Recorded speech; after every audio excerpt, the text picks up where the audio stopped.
Don't cry to quit. You already in pain, you already hurt. Get a reward from it.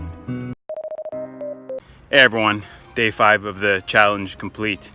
And the other day I told a friend about the challenge that I was doing, and he said it sounds hard. And it is hard, but what's more hard is if you don't complete something that you set out to do, the kind of regret that you feel. Okay, if you're trying to do something and you get injured, fair enough, you might have to stop. But if you're just stopping something because it's hard, that's not a great reason, and that might just torment you later on.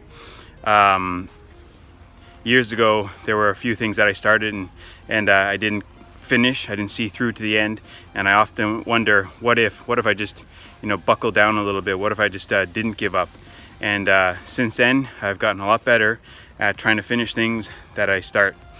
So today's workout was quite difficult. So it's my 5th day in a row. I'm gonna go home now and drink some water. I'll put a little bit of lemon into it, shower, and then I'll just eat some fruit for the next few hours. I don't really like eating too much after a workout.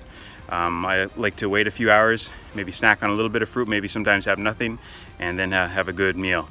All right, so all right, thanks for watching, everyone. And watch this, there was a commercial. Emmitt Smith had won his first Super Bowl, and he had this commercial when he was lifting weights.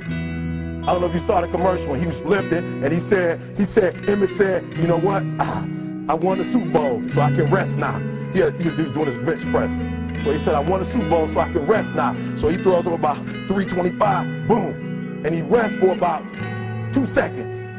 And he, boom, boom.